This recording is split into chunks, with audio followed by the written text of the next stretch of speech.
all, why the 60s? Because not much happened in the 60s, did it? No, pretty boring decade, really. Although some of you will say, do you know what, I got married in the 60s, had my first kids in the 60s, bought my first house in the 60s, first job, first of almost everything. And it turns out that the 60s is really the most wonderful decade that we've lived through. Nothing quite like it. So let's start off with probably the easiest of them all. Who's that? Of course it is, and there's a very iconic picture of Twiggy on the front of Vogue.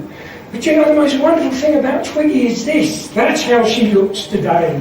Isn't that fabulous? Dame Twiggy, as we should now call her. Anyone recognise this lady? It is, it's Jean Shrimpton. She was another iconic model of the day. And you'll notice that she was photographed a lot by David Bailey. Well, David Bailey, as you know, was a court photographer, but we know why, because actually they were an item. And there's the two of them, probably in their flat in London somewhere. Anyone recognise this lady? Yes, of course it is. It's Mary Quant. She was responsible for a lot of fashion of the 60s, the culottes, the miniskirt, of course. But ladies, did you know she had a saying, and it's to do with your legs? What do you think she said? Well, she said, a woman is as young as her knees. Yes, believe it or not.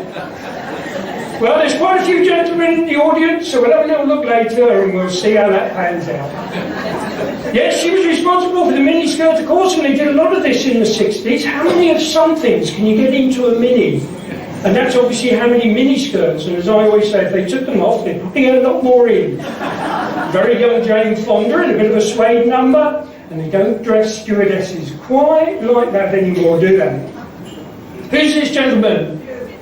Well, it's Yves Saint Laurent. And of course he was responsible for a lot of European and French fashion. And look, he only died back as far as 2008. Although I have to keep reminding myself, that was 11 years ago. Where does it go? We'll see a bit more of this lovely lady later on. Now the 60s bore the unisex look. So come on, put your hands up. Who was running around with their partner looking like that? Nobody. You know, in all the years I've been doing this, only one person ever put their hand up, and when they looked around and saw they were the only person, down it went pretty quickly. But I always think that looks like a pair of pyjamas. I don't think I'd be seen outside the house in that. However, what you can tell from that picture, of course, is that we used to make a lot of our own fashion in the 60s. And I'm sure some of the ladies will recognise all those patterns. And what a wonderful statement of the fashion of the day. And there they all are, the lovely colours. And I reckon that some of you have got a box in the attic, yes, full of these patterns, and you're still to this day saying, I'm going to make that miniskirt. Well, men, we didn't get away with it. We had to have stuff made for us as well. And this was my father's favourite look. He really liked that high roll neck top. But if when we go away today, some of you ladies think, you know what, Mike, I think he needed a new pair of trousers. Please don't make it out of the curtain material. But that was it, wasn't it? Vibrant colours, vibrant patterns, and I think that's a bit of a paisley there. Just a quick look at a few gents' fashions in the 60s. Now, of course, fashion didn't just start on the 1st of January 1960. We did have the teddy boy look left over. We had the clean-cut Beatles look, and again, that was how my father liked to dress. Just a few of the ladies, the bell-bottoms.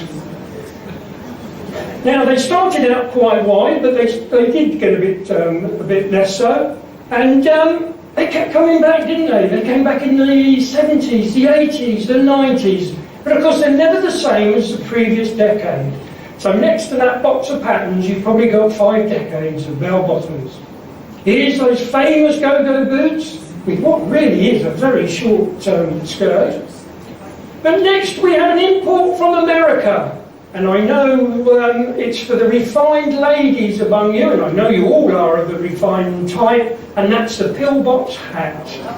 But who was that most famous pillbox hat wearer? Of course it was Jackie Kennedy, or Jackie Onassis, as she later became.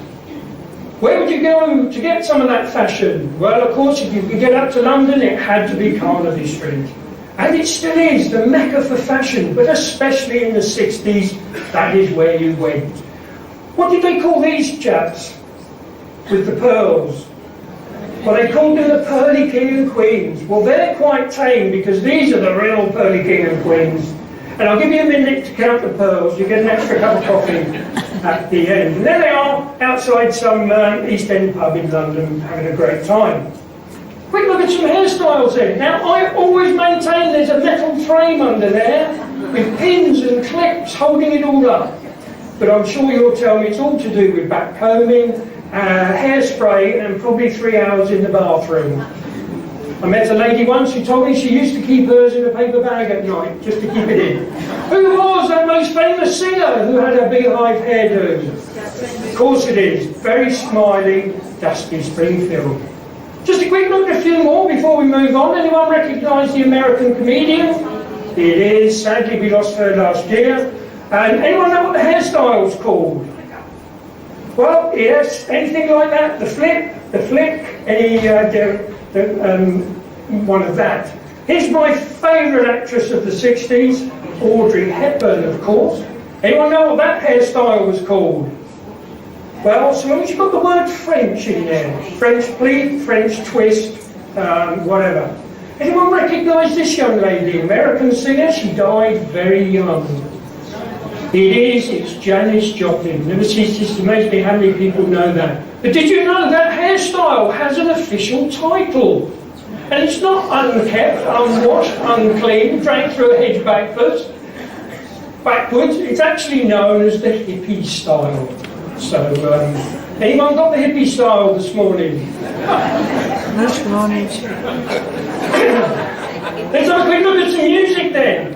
And I'm sure some of you had one of those in the bedroom, living room, kitchen. And the wonderful thing about them is you can still buy them today, can't you? Retro radios, something like that. Now, I had one of these, and I had it under my pillow at night, and my father never knew I was listening to music when I should have been asleep. Now, we might have been a tiny bit posh, because we did have one of these. Ooh. Well, we weren't posh, really, we just had one of those. But of course, in those days, my father was very much the little boys should only be seen, definitely not heard, and never touch anything like that. So if I wanted a record put on, I had to go and find him, and he'd plug it in, because you never left the electricity plugged in those days. And, it was a nightmare. He'd turn it down, I'd turn it up. But the iPad of its day has to be the dance set. Every teenager wanted a dance set. And I'll tell you a little story about a dance set. I came home from school one day and I could hear music playing upstairs. So down went the satchel and I went running up the stairs, ran into my brother's bedroom, tripped on the cable and sent his brand new, that day, dance set flying across the bed. Records one way, dance set the other. All I can say is, thank heavens my father was at home, otherwise it would be Neil giving you the talk today. I would be history, as they say. What were we listening to? Well, if we wanted a decent bit of pop music, we had to have one of these. We were very lucky, we lived down south at the time, and we could get all three of those quite well. But the government hated these pirate stations, didn't they? Did all they could to block them out and close them down. And if any of you have ever seen The Boat That Rocks with Bill Nye, it's a great film, comedy, or partly comedy, and it tells you the story of them trying to close one of these down. Well, the BBC had to do something to counter this threat, and so they did in 1967.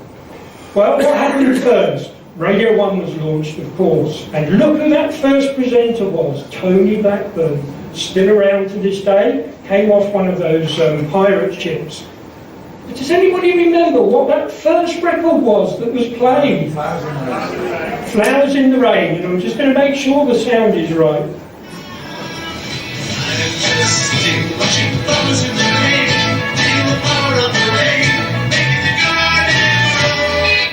Now there's a little story about Flowers in the Rain that you may not know. The BBC wanted the #1 record in the charts to be the very first one they played on Radio 1 that morning.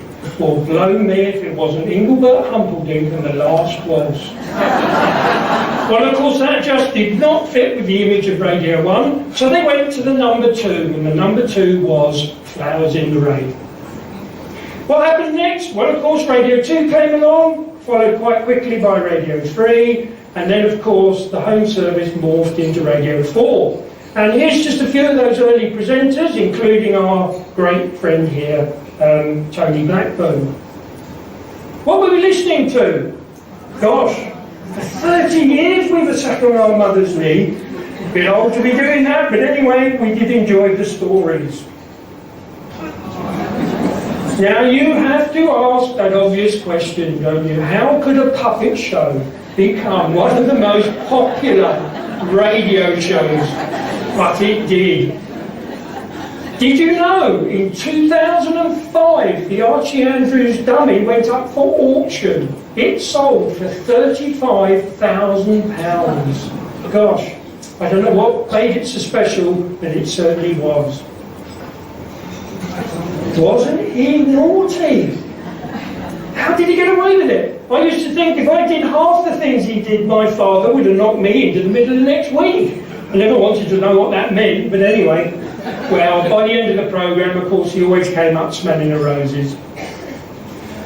Now, I've put this one up just to show what some of the stars of the 60s went on to be, of course. And there's 3 prime examples who went on to do so much more. Spike Milligan, comedy writer, of course, Peter Sellers, actor-director, and one of our greatest showmen, Harry Seacombe.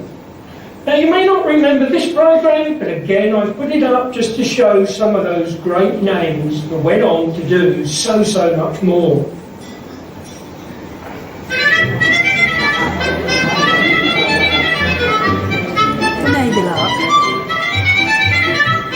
Do you remember when we used to have Sunday lunches at home? I don't think families do it quite so much these days, but of course we did. We all came together, we had a wonderful Sunday lunch, 2 o'clock, on went the radio, and this is what we'd listen to. Left hand down a bit, Captain Povey, all that wonderful stuff. And then when that had run its course, Round the Horn was on, quite different, but just as funny. And of course we can hear all this stuff to this day on Radio 4 Extra. They are a bit dated, but they're still very good fun. Here's my favourite comedian of the 60s, has to be Hancock, and the wonderful thing about his comedy was it was all good, clean stuff, wasn't it? There was no innuendos, no bad language, it really was family entertainment. Now, Dad's Army started live on the television, of course, but it went on to radio very quickly and became popular. But sadly, we've only got 2 of them left. Do you know which 2 we have? Well, of course, we have Ian Lavender. He was by far the youngest among them. But we've only got 1 left, and that, of course, is Frank Williams, Vicar. Now, I'll tell you a couple of stories about Dad's Army. When they made that very first pilot TV show, as they always do, very early on, it became obvious it wasn't working. It wasn't as funny as the producers had hoped. Well, John Meseret pipes up and says, "Why don't you turn Arthur Lowe and I around? I'll play the sergeant and Arthur Lowe can play the captain." Well, of course, the rest is history, because it went on to be the BBC's, or one of their most successful comedies. And I don't know about you, but I can just watch them again and again and again. Another little story. Did you know that Clive Dunn was not the original Corporal Jones? The original Corporal Jones was this chap, David Jason. Yeah, they called him up and said, would he like to do it? He said, yes, I'd love to do it. Well, they called him back very shortly afterwards and said, we're really sorry, but Clive Dunn has now become available and we'd rather have him. Well, of course, he was very upset at the time, but realised later on it was probably the best thing. And I reckon he's been, or was, on the radio longer than radio itself. I think he was even with the jungle drums myself.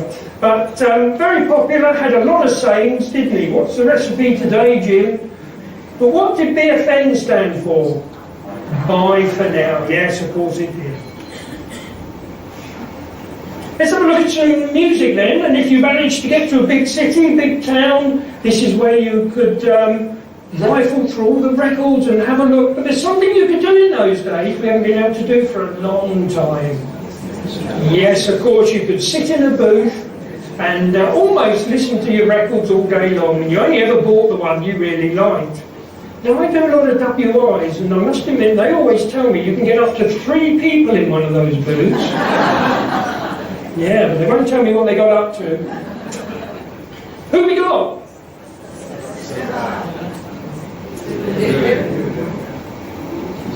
Chula Clark. Sadly, of course, Cilla Black is no longer with us, but the other two are still touring. You can still see them. Lulu, I think, has just embarked on a major tour, and Chula Clark is still around, of course. Now, what's she famous for? Yes, Sandy Shaw and her bare feet. Who was her famous boyfriend? It was indeed Mick Jagger and Marianne Faithfull. This is sometimes where the ladies' legs start to shake a bit. Cliff Richard, of course, and Mr. Clean Cut, Adam Faye. And has anybody got this album, and who is it? It is, and I love the haircut. Who's that? It is. Someone at the back, PJ Proby. Who's this old grown-up? Frank Highfield, of course, but my favourite one of the 60s has to be this one, that wonderful Tommy Steele. Do you remember his one little white ball? Great stuff. Here's a few imports from America, a part, of course, from our friend here. Now, whoever ever thought Engelbert Humperdinck was a good name for a pop star? Bizarre. Jerry Dorsey was by far better. But anyway, we'll see in a bit, it actually didn't do him any harm. Now, by far, and I mean by far, this group dominated the UK 60s music scene. Their first single was in 62, but who were their greatest rivals? It was another band. It was the Rolling Stones, of course, and their first single followed the year later. And they would go on to make over 110 more records, still going. How wonderful is that? See if you recognise any of these groups. The Shadows, of course. Dave Clark 5. Do you remember that one? Bits and Pieces. Now, these were the bad boys of pop, because, of course, what did they do? They smashed up all their instruments, didn't they, after a concert? And if that wasn't bad enough, they went back to the hotel room and trashed that as well. Actually, I meant to ask for the lights to go down, if anyone can do that. Which was the British one? It was Davy Jones. But these four who could sing, who could play instruments, and they became one of America's greatest exports of the 60s. Oh, that's better. I'm sure you can see that better now. So that's the story of the Monkees. Now this just shows that Beatles' domination. Of the top 8 selling singles throughout the whole of the 60s, the Beatles had 5 of them. But as you may have noticed, what's more interesting is who the other 3 are. It's not even the Rolling Stones or a band like that. It's Ken Dodd. Bless his cotton socks. The Seekers. Yeah, great band, but somehow. And there he is, Jerry Dorsey, Engelbert Humperdinck at number 8. Now, just to prove that Beatles domination, this is the top-selling 8 albums. And now the Beatles have got 6 of them. And again, look at the albums that aren't. It's not even Elvis again, or Sinatra, or any of those. It's soundtracks, and I know my parents paid into both of those. See if you recognise any of these. Their front character changed to another naughty boy in 74, that was Dennis the Menace. Now there are so many of them, so if I've missed out your favourite comic, I'm sorry. Here's ones maybe the girls were looking at.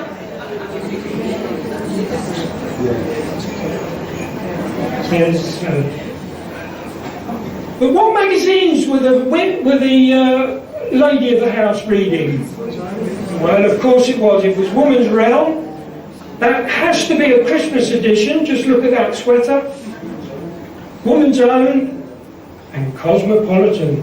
Now, does anyone remember the stir that this caused when it first came out? There was a group of people, and I'm not sure Mary Whitehouse was involved in this one, but there was a group of people who were desperately trying to get that magazine banned. They said it was too risque for the British market. Well, it might have been at the time, but it went on to be a very, very successful magazine, of course. This is maybe what the man of the house was reading, whether he acted on it, who knows. But I love these front covers because look at this. Here he is, he's laying a path from the gate to obviously the front of the house. But look, he's doing it in his best trousers, a lovely pair of brogues, and his Sunday shirt. Well, if that's not enough, she's painting the shed in her best frock and a nice pair of shoes. However, what they did show was couples doing it together. Great stuff. So what games were being played? See if you recognise any of these. Well, Twister. And in case you thought that maybe wasn't a 60s game, actually it was. Here are some teenagers having fun with that. What else have we got? Well, probably in the 60s it was more a brown baker-like one. Give it a shake and you started again. How good was that? But this was my all-time favourite. And my father couldn't keep up bringing enough scrap paper home from work to keep me going. I loved that. I'd love to have one today. But there was one all the boys wanted. Well, actually, there were quite a few we all wanted. But this one was special because his arms moved and his head moved. And you could get a full wardrobe of military clothing. How good was that? Based on G.I. Joe, Hasbro from America. Let's have a look at some television then, and this was the only way we could tell what was on TV for most of the 60s. But what were we watching? Well, of course, if we wanted some decent music, we had Top of the Pops. 42 years that graced our screens. But you may remember the first few series, they mimed. It wasn't live, and they were all pretty awful at it, including the Beatles. They couldn't mime to save their lives. But within a short time it did go live and it radically changed the programme. Was it a hit or a miss? Well, I used to think as a kid, what do those old fogies know about pop music? So if it was a hit with them, no doubt it was a miss with me. And David Jacobs would tell us all about that. But who we got in the panel? Who's the first one? Now, it's not Millicent St. Martin, it's actually Gloria de Haven. The next one, of course, is Pete Murray, and the lady on the end is June Thorburn. Who said, take the money or open the box? Michael Miles, and there he is, leaning on that box, and if you got the number right, in the inside would be the key. Who said Bernie the Bolt? It was Bob Monkhouse. And there's Bernie with his blindfold on. This is what they were aiming at, and if they hit the centre, that chest would open and all those lovely gold coins would come tumbling down. Now there is a bit of a story. I don't know if any of you have, excuse me, have heard of this, but the guy phoned the programme from a telephone box. Well, how could you do that? You needed to be in front of a television, because you had to tell Bernie up, down, left, right. Well, below me he was outside Radio Rentals. And he did the show in his phone box looking at a Radio Rentals television. And I used to think, what a load of baloney. But do you know, it is absolutely true, it did happen. And how do we know that? Well, because they used to invite the previous week's contestants onto the show. And he refused to come. He was so embarrassed because he didn't even get the bolt anywhere on the apple. That's how bad it was, and he wouldn't go. Import from Germany was the golden shot. Now, Saturday night, 7 o'clock, I always remember the TV going on, and Z-Cars. But look, 803 episodes. That's more than Star Trek. I mean, that's fantastic. Who went on to be a Shakespearean actor? Brian Blessed. bless the man who can break glass with his voice. But these two went on to do something else. What did they do? Well, of course it was Softly, Softly, Frank Windsor and Stratford Johns. And what was his famous saying? He used to go up on his heels, didn't he, and say good evening all in front of that police station. But did you know he had a sign-off, but it never caught on. And the sign-off was as simple as good night all. But for some reason it was only the other one that caught on. Now we had three Avenger girls, as we would call them in those days. I think probably Dinah Rigg and Emma Peel is the most well known. Then we had the clean-cut Simon Templar. Now I have a thing about opening titles. They just spark a memory with me. Can anyone remember what happened in the opening titles of The Saint? Well, he used to give a cheeky little look to his saintly ring. The infamous Simon Templar.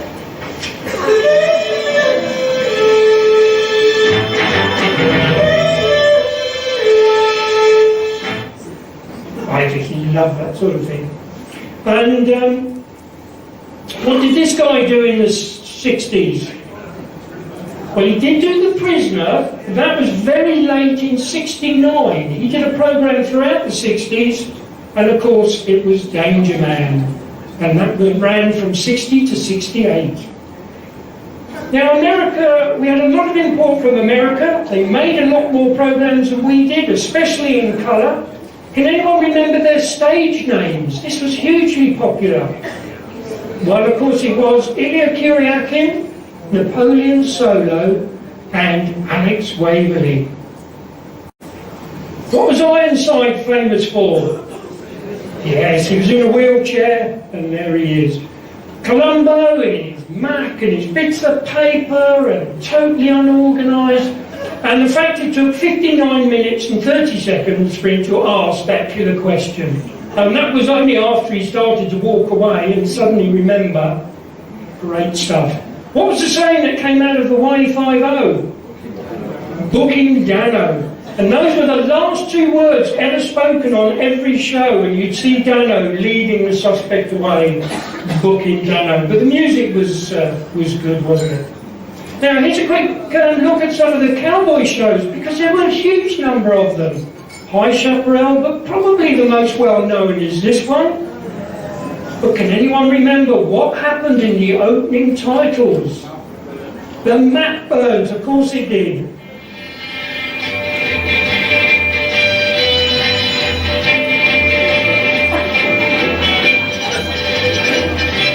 Now I used to think as a kid, how many maps did they go through every time to do that? That's how we think as kids, isn't it? Here's a few more that you may recognise. Household name, made of Clint Eastwood, of course. Look, 9 years it took Wagon Train to get across America. I don't know what route they took, but they went a long way round. But did you know, Roger Moore had one of his very first TV appearances in one of those shows. Anyone know which one it was? Well, it was this one, Maverick, and there he is, View Maverick. I couldn't believe it when I saw that picture. So, who spoke like the vicar? Dick Emery, of course. And you've all done it? We've all done it at some time in our life. I did it at Woolworths window in Staines High Street. Harry Worth, of course. Who was at the Labour Exchange? Charlie Drake. And the two liver birds were Beryl and Sandra. Now I'll tell you a little story about Charlie Drake. You may remember that the guy behind the counter used to pick Charlie Drake up and drag him over the top. And they'd have this real face-to-face, and Charlie Drake would turn to us, the camera, and tell us the injustice of it all. Well, he used to get very bruised round his waistline because of that constant dragging. Well, one particular show, he was to fall through a bookcase. And someone was then to come along, pick him up, throw him through the window, get a shot of him. Total nuisance. Well, he fell through the bookcase, but what happened next wasn't supposed to. The bookcase fell on top of him and knocked him out cold. So the next thing you see is this chap come along, tries to pick him up. Well, he can't, because he's now a dead weight. So someone else comes in. The two of them pick him up and manage to just about throw him through the window. Well, because he's still out cold. And he doesn't land properly. And apparently he hurt himself quite badly. And sadly, ever after, suffered from bad headaches. But the show must go on. And what was the saying that came out of that show? Hello, my darling. You remember that? Why do we remember these things? What's been longer, television itself or Coronation Street? Can you name the three old biddies? Minnie Caldwell and Martha Longhurst. Do you remember me saying how wonderful Sunday lunches used to be? Look at Sunday lunch in that house. Aren't they having a bundle of fun? But some of you will have already recognised something in that photograph, and it's these, the three ducks.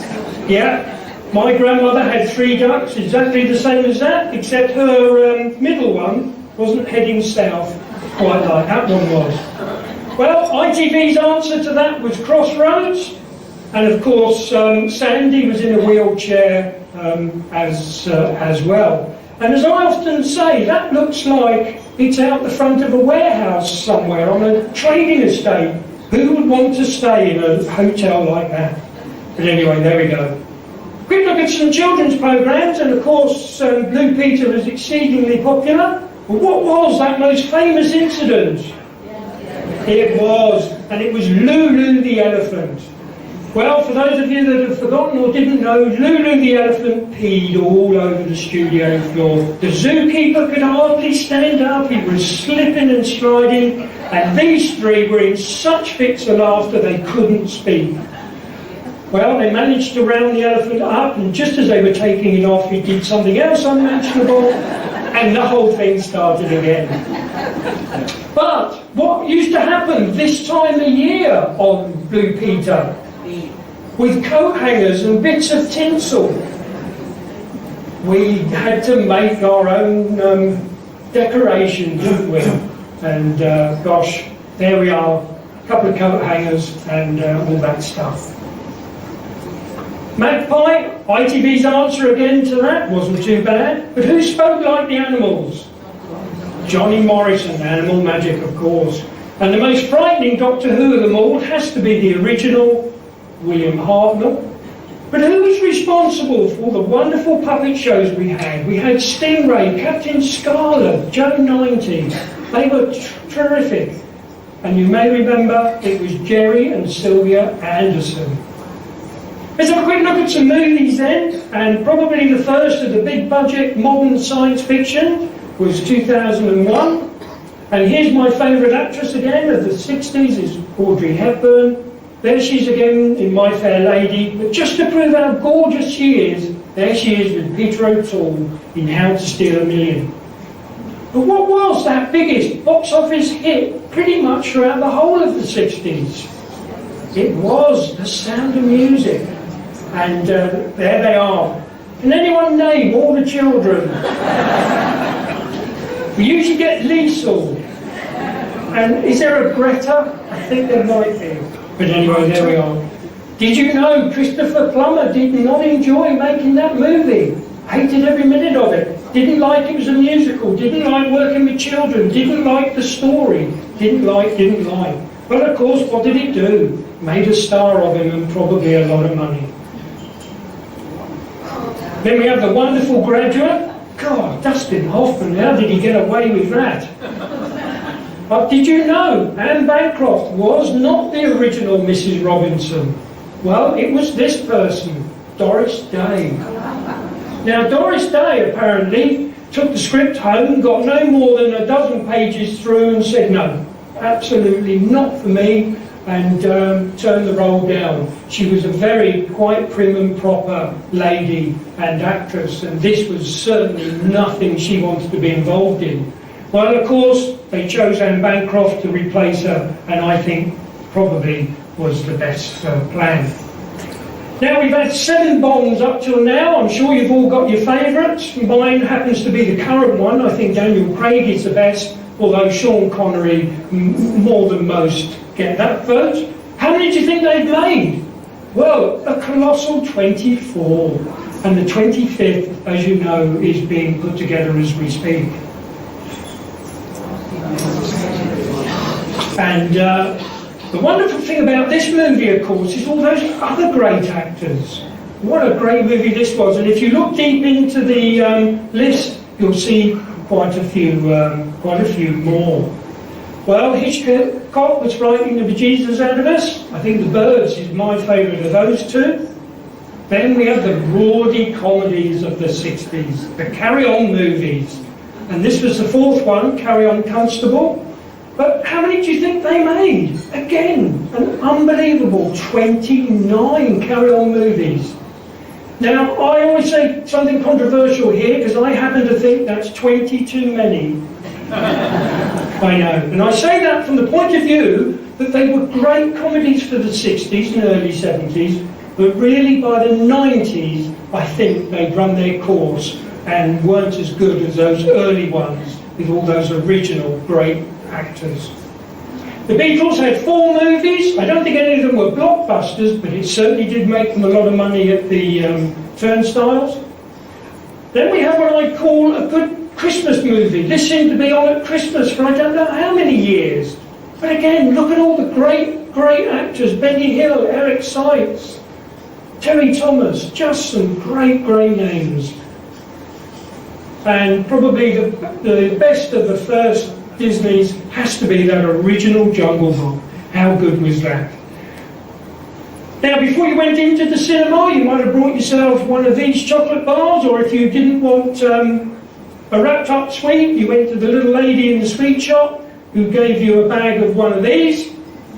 But there's one chocolate bar on there I love to see, and it's this one, the Marathon, because isn't that what we know it as? We don't know it as a Snickers. Thank heavens it's not 3p. My gosh, we'd have a cupboard full of them, wouldn't we? Suddenly we quite like peanut chocolate bars. Just do a very quick look at a couple of vehicles. Probably one of the most iconic of the 60s is the Mini. Started life in 1958 as the Austin 7, and by 1960 was a Mini Minor. Here's a few variants that you may recognise. The strange-looking Woolsey and Riley, the Fast Cooper, and of course the one that was made popular with The Prisoner. And lastly, the Volkswagen bus in the hippie movement, but that's not how we remember it. This is how we remember it. And the Summer of Love, 1967. Now, were you a mod or a rocker? Neither.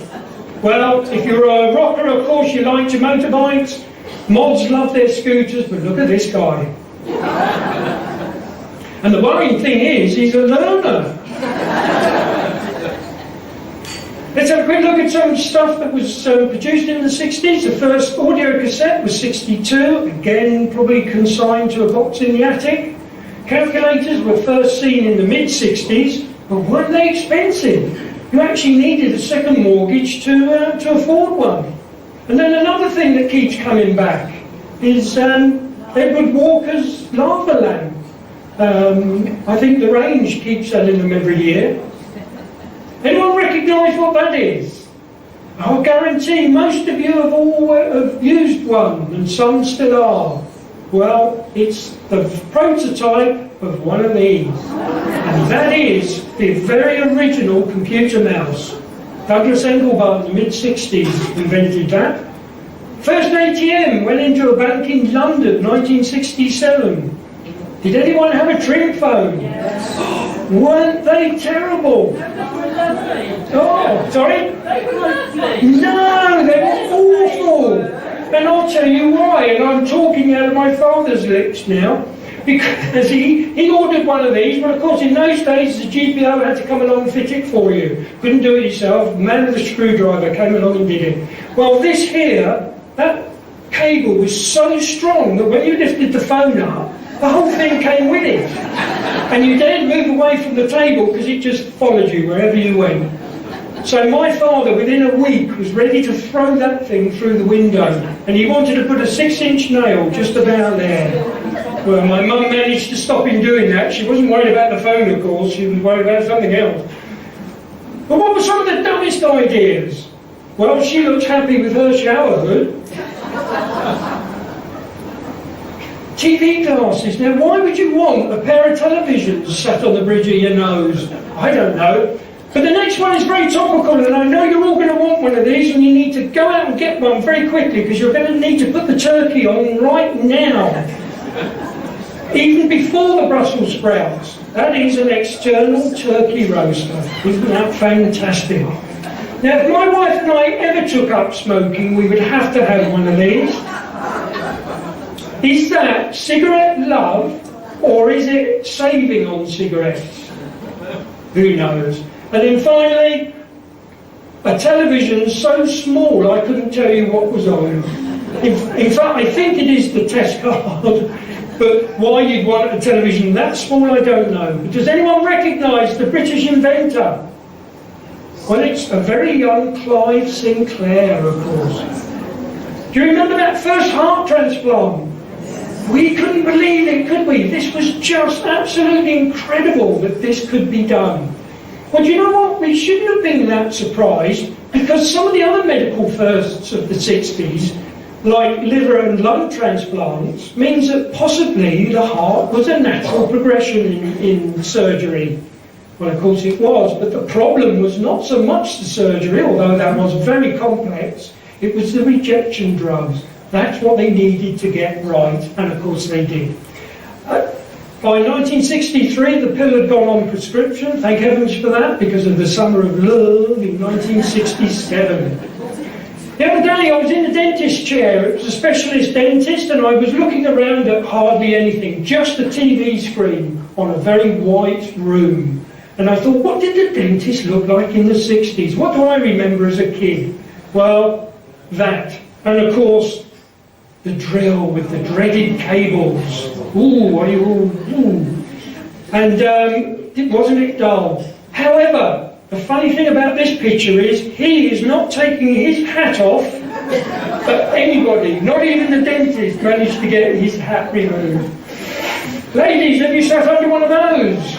Of course you have. Where did you get the time to do that? Because what you really wanted was one of those. But of course, the kitchen saver of all time had to have been this one, and wash days revolutionary or changed. But what do you think that cost in the 60s? An absolute arm and a leg, £132. However, for an extra whole week's money, you could have the heated version.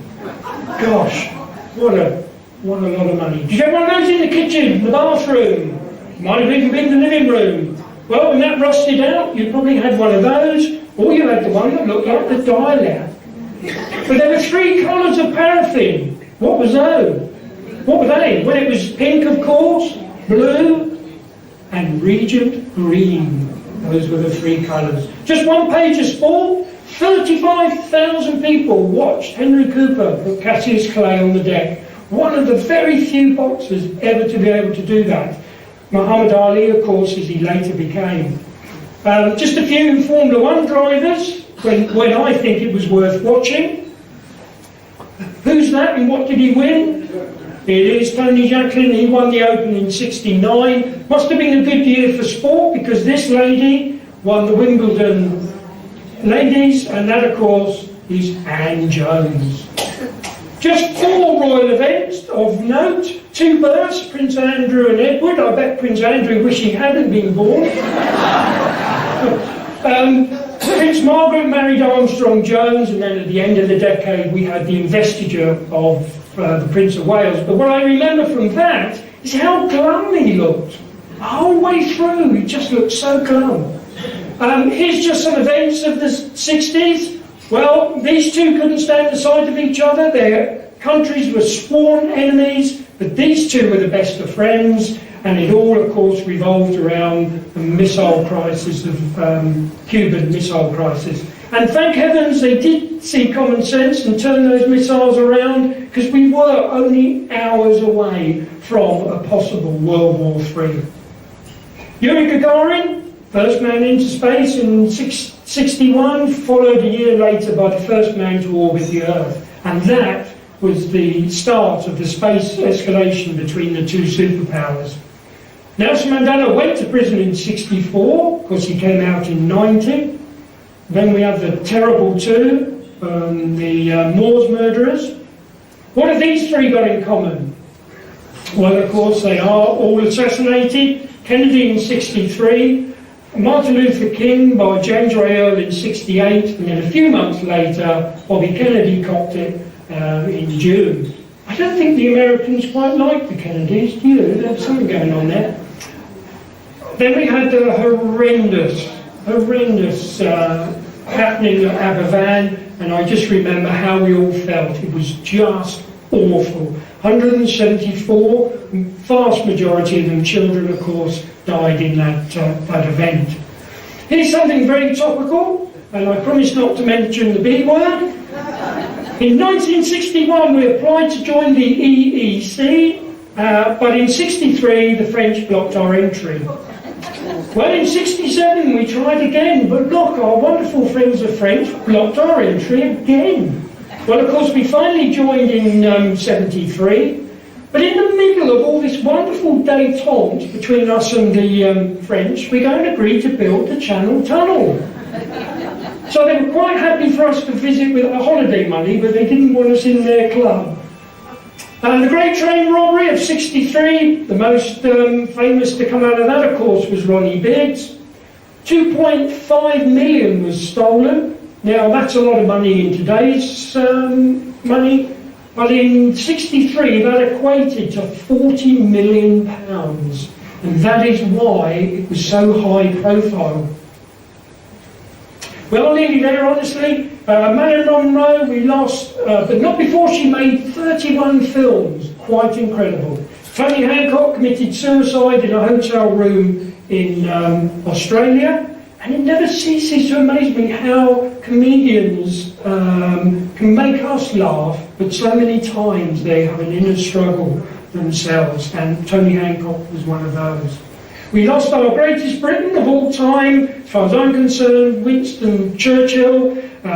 This is the funeral train. This was the carriage that the casket was in. And I can remember standing on Stone Station in Middlesex with my parents, waiting for the train to go through. What I also remember about that event is how many people there were. I have still to this day never seen so many people lining roads, streets, bridges, walkways, you name it. So many people wanted to see that train go from London to Oxford.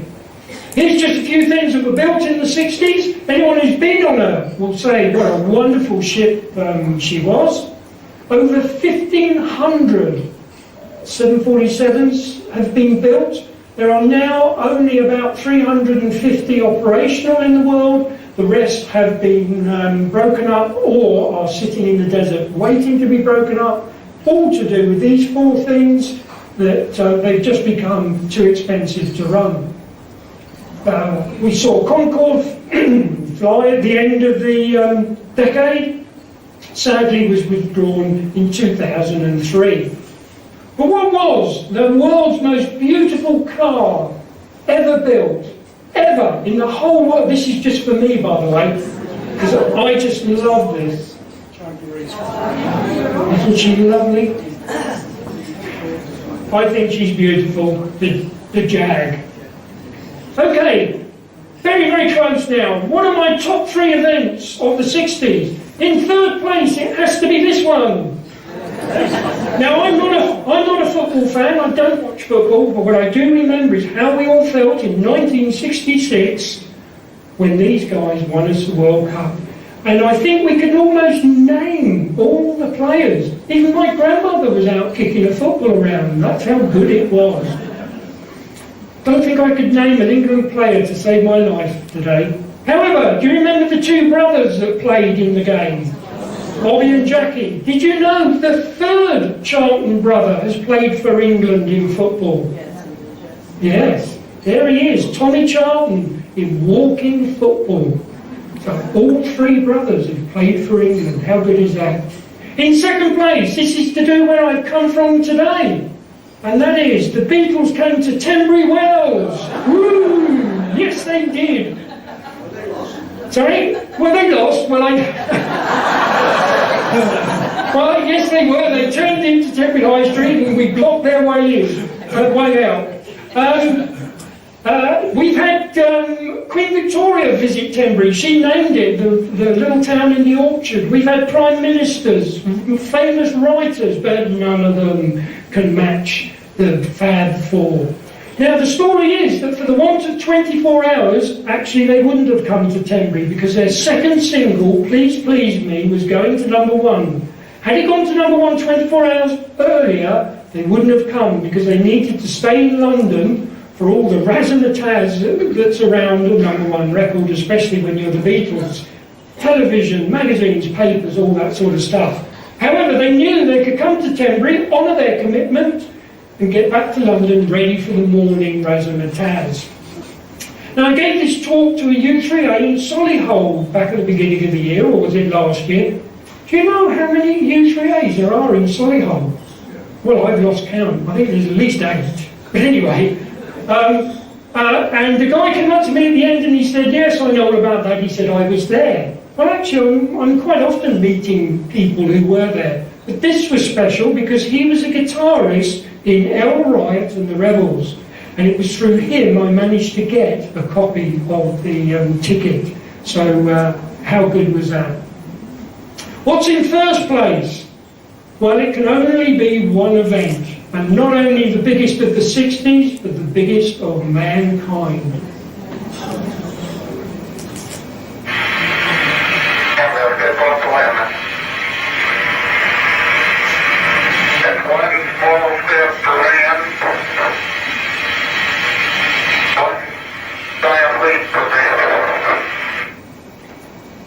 Now, I honestly mean this when I say I feel so privileged to have been alive to have seen this happen. People say, where were you when Kennedy was shot? Well, not a clue, but I knew exactly where I was when this happened.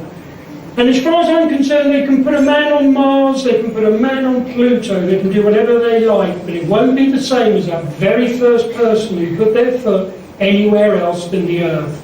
And who was that person? Armstrong. It was Neil Armstrong. Who was the second?